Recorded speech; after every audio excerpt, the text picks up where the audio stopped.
Today we welcome Pulong Ma.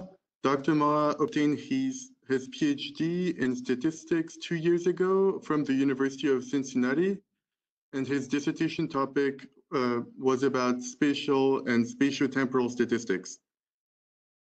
Now he's currently a postdoctoral fellow at the Statistical and Applied Mathematical Science Institute and Duke University, and specializes in uncertainty quantification, Bayesian statistics, and spatial and spatiotemporal statistics.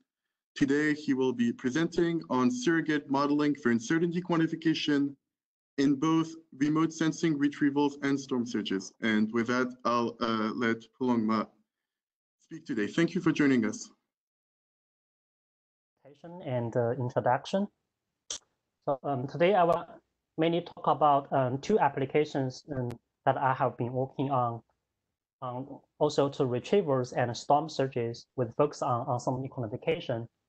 And in the first part of my presentation, I will give a brief introduction to uncertainty quantification with emphasis on surrogate modeling, especially Gaussian process emulation, and then talk about the details from these two applications.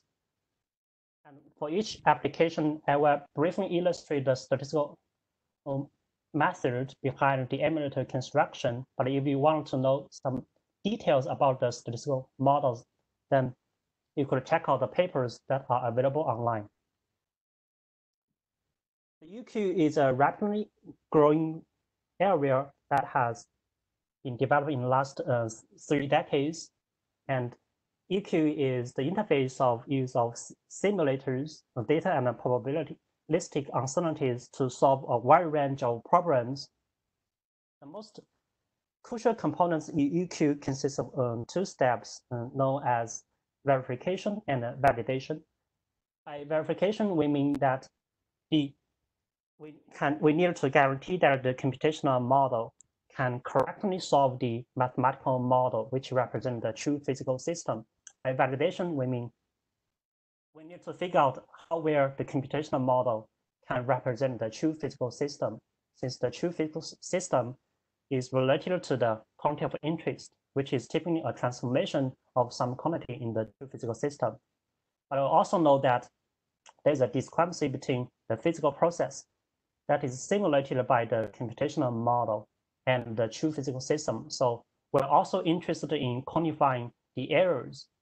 But in today's presentation, I'm not going to tell you how to quantify the errors. Instead, I will focus on a problem where EQ can be computationally challenging due to the computational complexity of the computational model.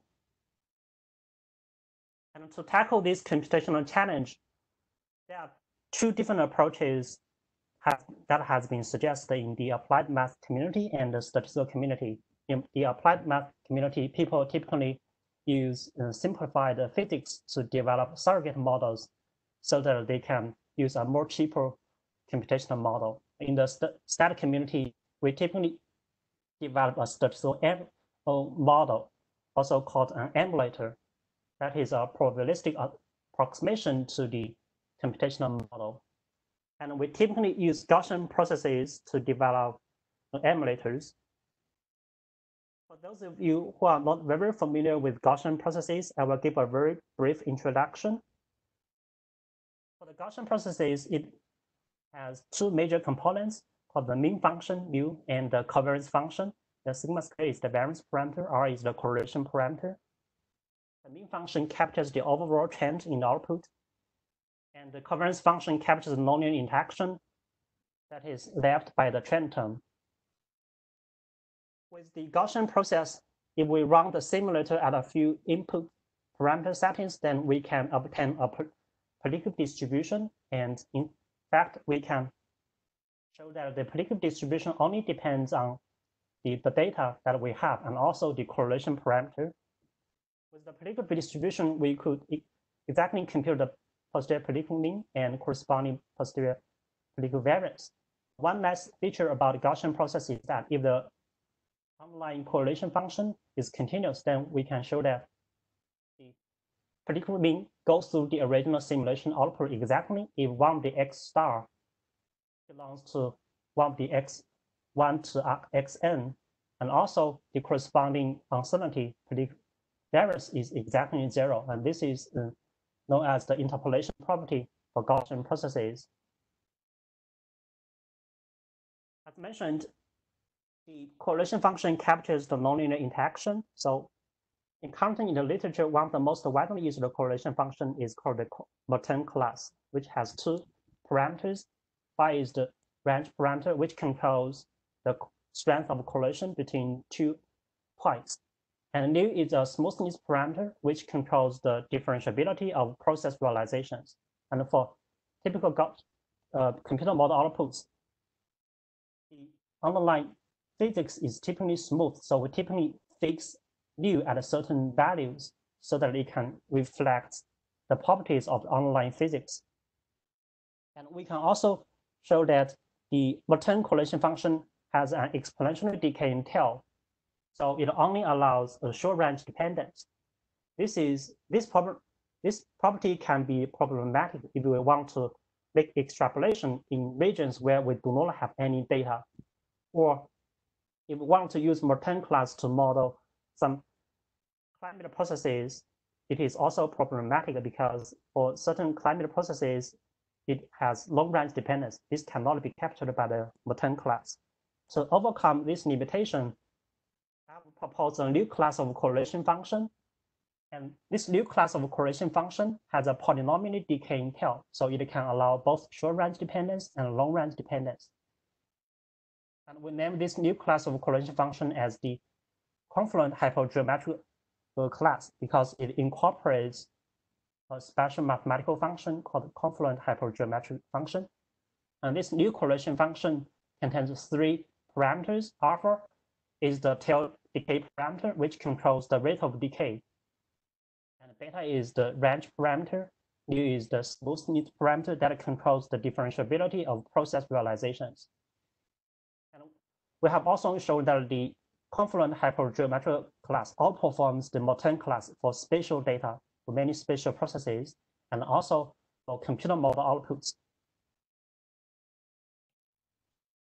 So in the first part of the application, this project was started in one of the SAMSI's working group from the climate research program. And the paper is available online, so you can check out some details if I didn't mention in this presentation.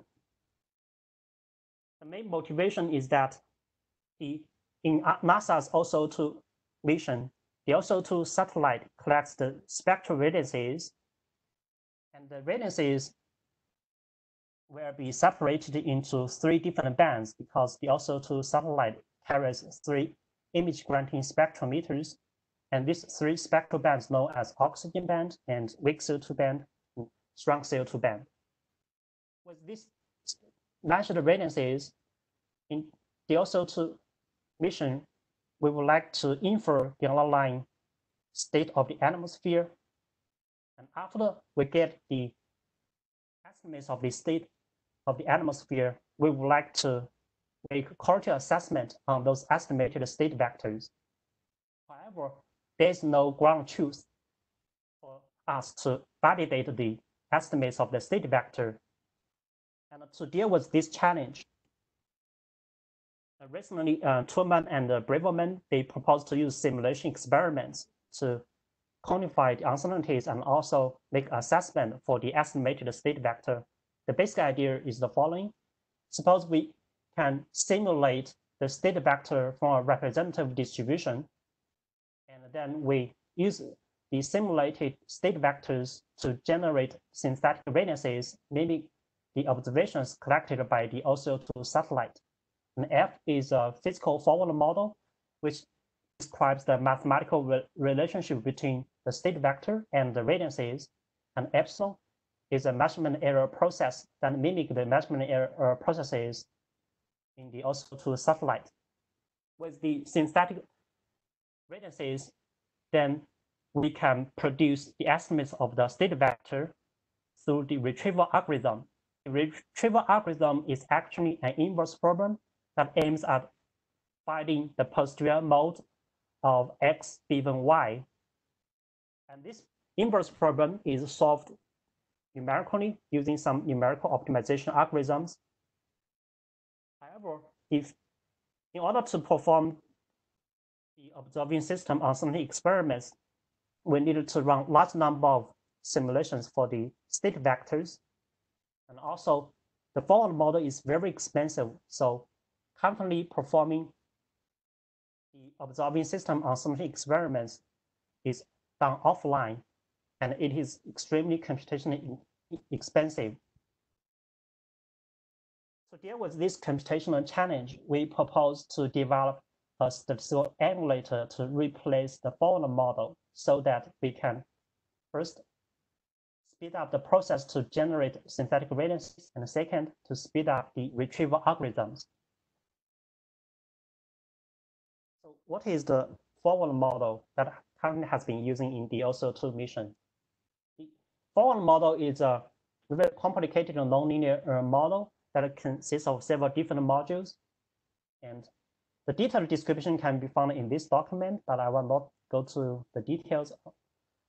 The forward model has two different kinds of inputs, the state vector and the viewing geometry.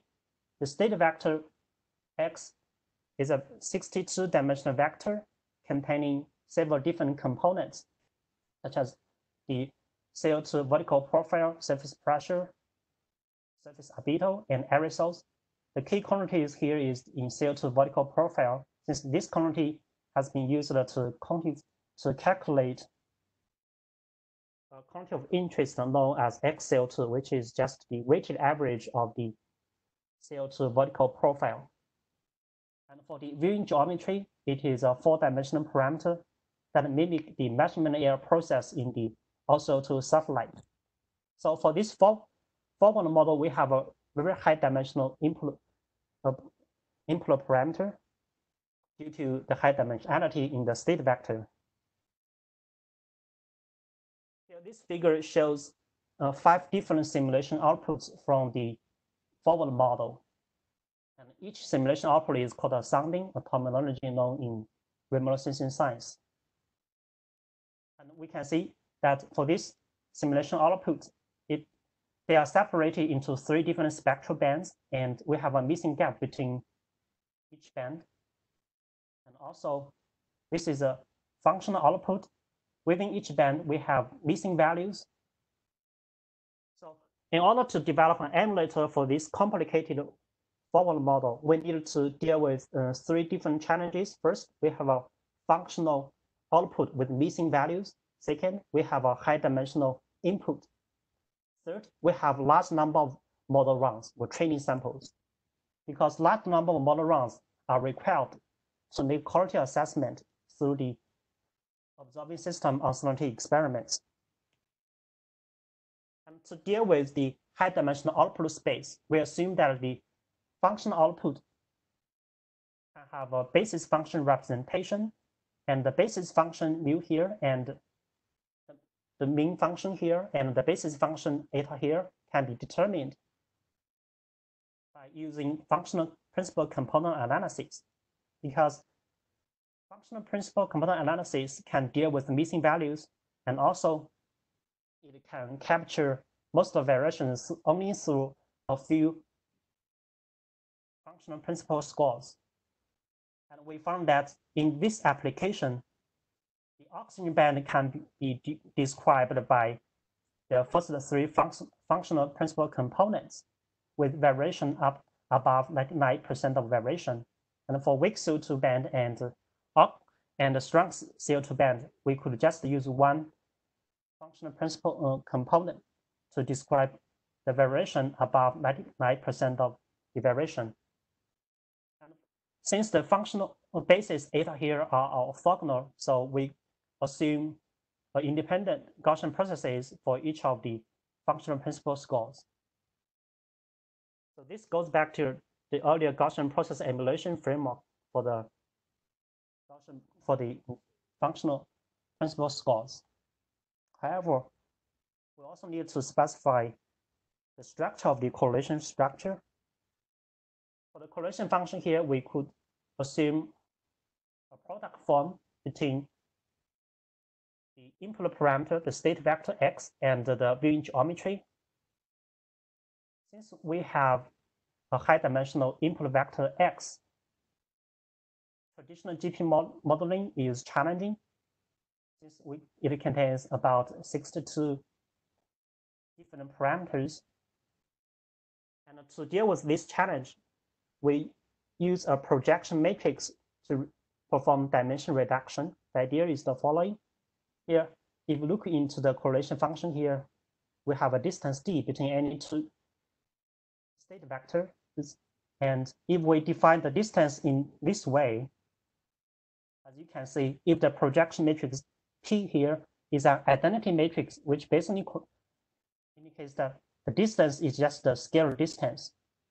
And the scaling factor is given by the inverse of the range, the square of the range parameter. If the dimension P here is less than m, the dimension of the state vector X, then we can obtain dimension reduction. And this is a very general framework. And we found that in order to successfully perform dimension reduction, we found that if we use active subspace approach to choose the projection matrix, it can reduce the original 62-dimensional input vector, the state vector, into a 4-dimensional vector. And it outperforms other dimension reduction approaches. The third challenge that we need to deal with is the large number of training samples. Since this is required by the quality assessment of the remote sensing retrievals. As we know that if we want to evaluate the likelihood function for GP model, then the standard GP model has a quadratic computational complexity in terms of training samples. And here we have more than 10,000 of training samples. So using a standard GP model is computationally prohibitive. And to deal with this challenge, we adapt the recently proposed nearest neighbor Gaussian process. There are several advantages to use the nearest neighbor Gaussian process. First of all, the NGP is a very competitive approach compared to other competing statistical approaches. Second, the NGP has a linear computational cost in terms of training samples, so it can reduce the original quadratic complexity into a linear computational complexity. And also, more importantly, it allows fully Bayesian inference. If you recall that in the LC experiments, we have a retrieval algorithm, and currently the retrieval algorithm is solved by maximizing the posterior distribution. But if we use the emulator combined with the fully Bayesian inference, then we can obtain a fully Bayesian solution for the inverse problem. And I will call the resulting emulator as the NGP-based emulator. To validate the political performance, we compare our proposed emulator with the Surrogate model developed by Hobbs et al. 2017. They use simplified physics derived a more simple physical-based model, and which will be referred to as a reduced order model. To evaluate the political performance, we run the original 4-phase model at randomly selected 1,000 input settings, and then compare the political performance between the NGP-based emulator and the reduced order model. And we found that the root mean square errors based on the NGP model is in generally smaller than the root mean square error obtained from the reduced order model. And this basically shows that our proposed statistical emulator outperforms a physical-based emulator, physical-based surrogate model. And an additional advantage is that our proposed statistical emulator provides probabilistic uncertainty associated with each prediction. We could also look at the predicted mean and original true data. And we can see that the NGP-based predicted mean is more closer to the held order data than that based on the reduced order model. And here I only show the prediction result at two different input configurations. As I mentioned earlier, for the NGP emulator, we could also have associated predict uncertainties. So I just give a very brief idea how emulators can be built to reduce some challenges such as high dimensionality in the output space and input space, so that we can build an efficient emulator. I didn't give any kind of technical details on how to make the inference based on the model. But if you are interested, then you can check out the paper that is available online. And with the statistical emulator, we could facilitate a large-scale OSU so that the computations can be done more efficiently. And also, the proposed emulator provides a general framework to handle high dimensionality in the output space and input space. And this can often arise in many complex computer models. The second application is on risk assessment of storm surges. And this application here, the paper is also available online, and I also developed an R package, which is freely available, so that practitioners can also use this package to solve their own applications. So in this application, this project was also started in one of the sciences working groups, and we're working on risk assessment of storm surges. As we know, storm surge is the water level rise resulting from hurricane approaching the coastline, and it can cause severe damages to our environment and property, and also cause loss of lives. To prevent one of the most representative example is the Hurricane Katrina, which caused devastating damages, and it led to about 1,200 deaths, and caused about $160 billion damages. To prevent severe damages caused by storm surges, we would like to quantify the risk of storm surges. The general framework of the risk assessment of storm surge can be described by this flowchart.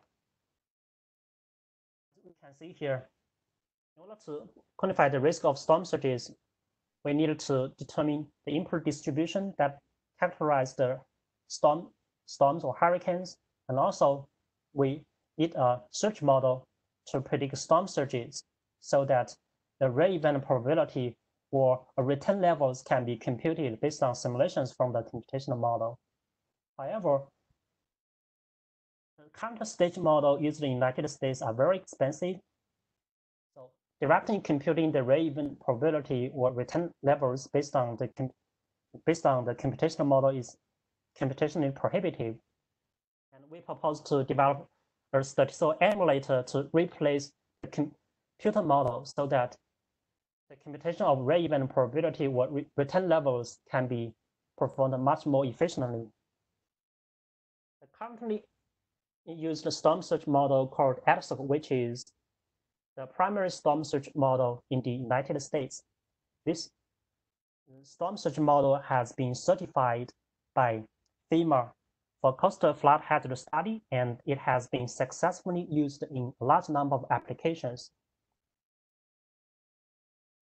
The current storm surge model is EDSOC is a hydrodynamic circulation model.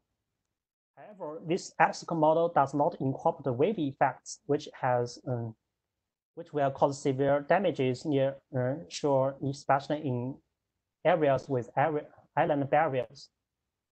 And in coastal engineering, people propose to run the EDSOC model coupled with a wave model called SWAN. The wave model SWAN, which accounts for the wave effects explicitly, so the coupled model can simulate storm surges more accurately.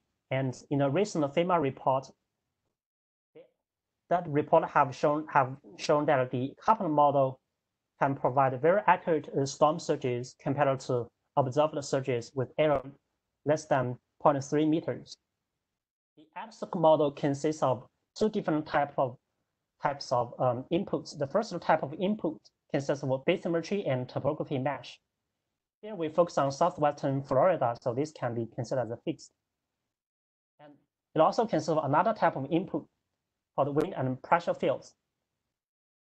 And these wind and pressure fields can be described or characterized by a few storm parameters that has been widely used in coastal engineering. Here we are interested in the 6 storm parameters. Delta P is the central pressure deficit, which controls the intensity of a hurricane. RP is the radius to maximum wind speed, which controls the size of a hurricane. VF is the forward speed. Theta is the heading direction. B is a physical parameter called Holland speed parameter that controls the radial shape of wind and pressure fields. L is the landfall location. So when the hurricane makes landfall at this location, then we first generate wind and pressure fields so that can be directly used by the ADSOC model. And the ADSOC model will generate timely varying storm surges over the course of the storm. In the recent FEMA report, they considered about 148,000 nodes, and this is the left panel shows the full mesh. Directly building an emulator for the entire mesh is very challenging due to two reasons. First, it contains massive amount of spatial locations. And second, suppose the hurricane make landfall in southwestern Florida, then in other areas that are far from southwestern Florida, then we may not have any storm surge. So we may have 0 problems. Sorry, I think it looks like we're approaching the Q&A time. It's almost 3:30 Eastern time. So if possible, maybe we can wrap up. And if people have more questions about your storm surge emulator, maybe they can start from the conclusion slide and you can go back during the Q&A. Okay, great. If that's okay. So just very quick. Okay, so in this study here, we focus on special locations near shore, and we can easily build an emulator.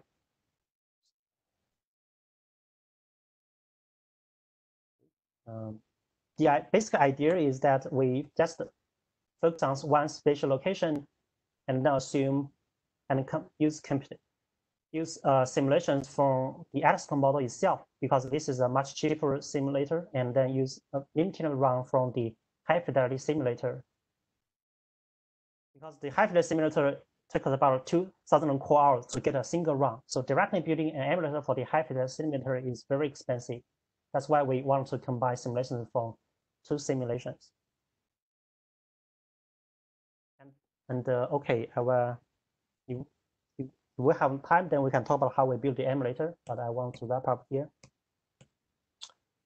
and talk about the discussion that, so in the first application, we can use emulator to facilitate the probabilistic assessment of conflict of interest. And also in the second application, we can also use emulator to facilitate the risk assessment of the storm surge hazards. But this is only the emulation and approximation to the simulation computational model itself. We haven't quantified the discrepancy between the simulator and the reality. In the first application, we do not ground truth, but we can use a simulation experiment to quantify the uncertainties in every stage of the processing chain in the OSI experiments. However, in the second application, we do have some ground truth available, but the historical storm surge data are also very sparse, and also we do not have too many hurricanes hitting southwestern Florida. And the measurements of input parameters is also very challenging. They contain lots of measurement errors. Another issue that I haven't talked about is the input design, especially in the second application. We have 2 computational models. And how do we choose a better design to improve the performance of emulator is also an open challenge. think that's all for my presentation. Okay, great, thanks, Pulong. As a reminder, if you have a question, use the raise your hand button that's next to your name. So I'll kick this off. We do have a question in the chat box. It seems like a two-part question. So the first one is, climate models are made up of different modules that represent different systems. For example, ocean, land surface, biosphere, cryosphere, etc. It may not be possible to build one emulator to represent the entire climate model since it is so complex. What are your thoughts about building separate emulators for different systems and then somehow coupling their predictions and their uncertainties?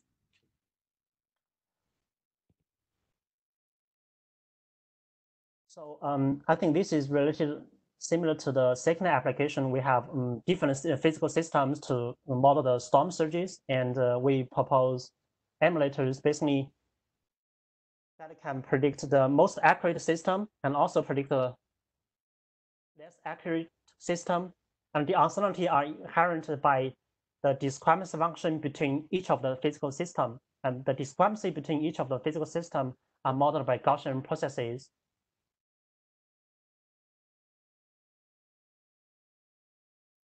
Yeah, that's. Can I follow up, Jeannie? Yep, go ahead. So I'm not talking about the idea of competing models for the same system. I'm talking about, let's pretend I only had one model for each of the component systems. And I'm able to build an emulator for each component system separately, but then I have to, let's say I have to exchange information between the land surface system and the atmospheric system. So the land system produces a particular prediction with an uncertainty associated, and the emulator for the atmosphere has to use that to make its own prediction. To model that effectively sounds quite difficult and complex. I'm just wondering if you thought about that at all, how you might couple these different emulators for different physical systems together. In a situation where one physical system predicts output, and this the output from this system is input for the other system. So in this case, we can build an emulator sequentially for this and then couple them.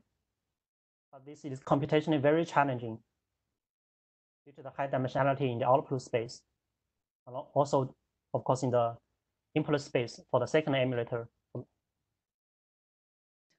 Thank you. We have a question from Richard Smith. Go ahead. Hi. Okay. Thanks, Jenny, and good talk, Pulong. Very nice. What I'd like to ask you about is specifically the storm surge application. And of course, with anything like that, I mean, there's a specific focus on the extremes. So using a conventional measure such as mean squared error to assess the agreement between predictions and model output may not actually be the right measure, and maybe you should do different things to focus specifically on the extreme surge aspect of it. What part of your research addressed that kind of question? Could you say a little bit about how you think about issues like that? So yes, that's a very good question. So basically, in the storm extreme events here, we are essentially more interested in the tail events. So, and in the paper, basically, we addressed this problem by looking at the prediction efficiency, which basically look at not the bulk of the distribution, but also the tail of the distribution to assess how well the emulator can make prediction. If look into this table here, we have metrics such as the continuous rank probability score, which is basically measures the entire predictive distribution, and also the Nash in such leaf model efficiency, which also measures the efficiency of prediction. Okay, so maybe I can ask a quick follow-up question. I mean, does that mean you're actually doing the prediction in a different way than you would if you weren't so much focused on extremes? Or are you just trying to take the prediction you would have done anyway and showing that it also behaves well in the tails? I mean, there's a whole subject called extreme value theory that deals with how to make predictions of this sort, and I wondered whether you were using that at all, or simply trying to expand on the spatial statistics ideas you were presenting at the beginning of your talk. Right. So for that accessing the tail, for this project, I haven't basically really make an adequate assessment on that. But right now, I have been working on building an extreme emulator based on max stable processes, so that I can better assess the tail. But for this content one, we just build an emulator to predict the bulk of the distribution. This is based on the Gaussian process. Okay, thank you. Let me leave it at that and pass on to someone else. Thanks. We have one question in the chat. Apologize if I mispronounce the name. Jan Galkowski asks, regarding the mesh model in SWAN, is that a fixed mesh or an adaptive variable mesh model which remeshes depending upon gradients?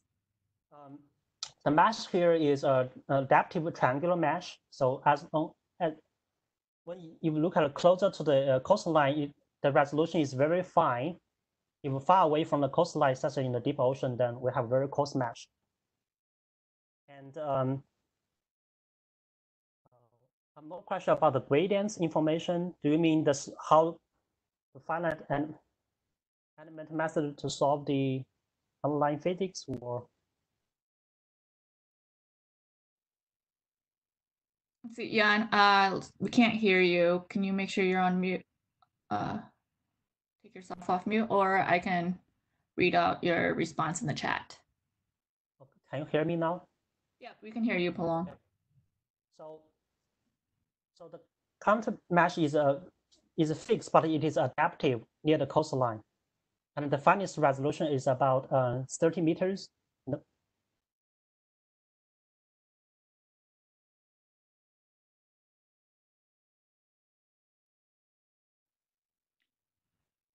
we still can't hear you, Jan. So if you want to type into the chat box, I can ask the clarification. I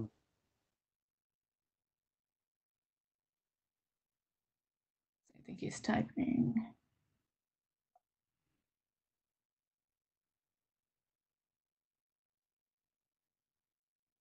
All right, he says, what I meant was that the mesh could depend upon parts of the fluid computations. And I think I see one from Pulong. The current is adaptive with finest resolution around 30 meters.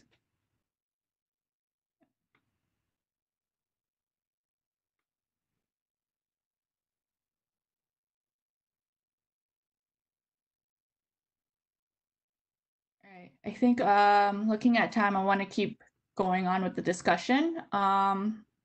We have another chat. Okay, so he says, okay, so it's spatially adaptive, but not during the computation. Is that correct, Pulong? We can hear your audio, so if you want. So yes, that's correct. Okay. And then we have a question from Mike Pritchard. Go ahead. Hi, can you hear me? Yes, go ahead. Great. Yeah, thanks for the talk. So I'm still fairly ignorant about where people are versus aren't using emulators across our field, but I assume you must be aware of lots more examples. So it was really interesting to hear about this satellite retrieval example and the storm surge modeling. And I've heard in my world where with climate model development that emulators are helpful ways to map out the microphysical sensitivities of climate models top of atmosphere radiation. But I'm wondering if you could list some other examples for us of where people are really making good use of emulators to do practical things on climate variability research or related research. Are there other examples at the top of your mind that you could list? One example is similar to the storm surge. It's got volcano eruption. People also have been using emulators to quantify the risk due to volcano eruptions. for the storm surge model, people can also develop emulators to make forecasts instead of for the risk assessment. That's also one way to use emulator. Is any of that emulating beyond the hydrodynamics, the infrastructure or human impacts? Yes, there are many other disciplines, such as in social sciences. People typically develop emulators. People typically have, say, agent-based models, and that is running the agent-based models many times can be very expensive. So people also developing statistical emulators to make prediction. And also in a recent one example that I know is that about disease, people have been also developing emulators to emulate an epidemiology models so that they can make fast prediction. Interesting. Thank you. We have a question from Tom. Go ahead, Tom. Yeah, thanks for a great talk, Pulong. So I was curious because I'm more used to, I usually use neural networks over Gaussian processes, but then I can see how Gaussian processes are much more convenient for uncertainty quantification than neural networks, where it's not necessarily built in or you have to use Bayesian neural networks. But what I was surprised by is when you said you needed a dimensionality reduction for a 62-dimensional input vector, which I guess is not that high dimensional from a deep learning perspective, but I was wondering from a Gaussian process perspective, is it strictly impossible to just keep it at an input dimension of 62? What motivated you to reduce the dimension of the input vector? So there are several motivations. First of all, for this GP model, if we have a high dimensional input space, then for each input dimension, we have say a correlation parameter. So if we are performing in maximum likelihood-based inference, then we need to carry out a numerical optimization problem with large number of high dimensional model parameters. This is very challenging due to the computations, also the modes. We can not easily find the Austrian mode for those parameters. And also, if you want to perform Bayesian inference, which allows you to have a better uncertainty quantification, then that will be extremely expensive due to the metropolis hasting steps for each of the parameter. So I guess that was my question. With current computational resources, what is a typical, what is the satisfactory dimensionality? So currently, we reduced, for this LSOTA application, we reduced the original 62 dimension to just 4-dimensional latent space. So we only needed to, for that state vector, only needed to 4-dimensional space. How do you decide a priori what dimensionality you want to reduce the input space to? Yes, so we choose so we have a projection matrix here. This projection matrix, we recommend the active subspace approach. Actually, we also tried other dimension reduction approaches such as PCA, which is the most familiar one. And we found that if we use PCA, we would require about 20-dimensional parameters. And however, with the active subspace, we only require 4 parameters, which is determined, the number of dimensions based on active subspace is determined by the gaps of the eigenvalues in the sensitivity matrix. Because the basic idea for active subspace is that it is used to find the most representative low-dimensional space such that the output or the forward model is most sensitive to this low-dimensional space using gradient information. And for this application, we do have gradient information of the forward model with respect to the state vector. So we can use that information to find the projection matrix and also determine how many active variables we want to keep. Okay, so it's similar to the amount of variance explained for the PCA and how many dimensions you keep, or am I making? Yeah, it is similar, but not exactly the same. They are based on different mechanics. Oh, yeah, the trace is different. Okay, well, thank you that was a great answer. Thank you so much. Great. Thank you, Pulong. So on my clock, I see it's 3:47 now. So I think we will transition into the closed working group discussion now with Pulong. So as I said earlier, a recording will be shared later this week of Pulong's talk. We will be skipping the July 6th webinar due to holiday. So please join us on July 20th for a talk by Claire Monteleone of CU Boulder. So thank you everyone for joining.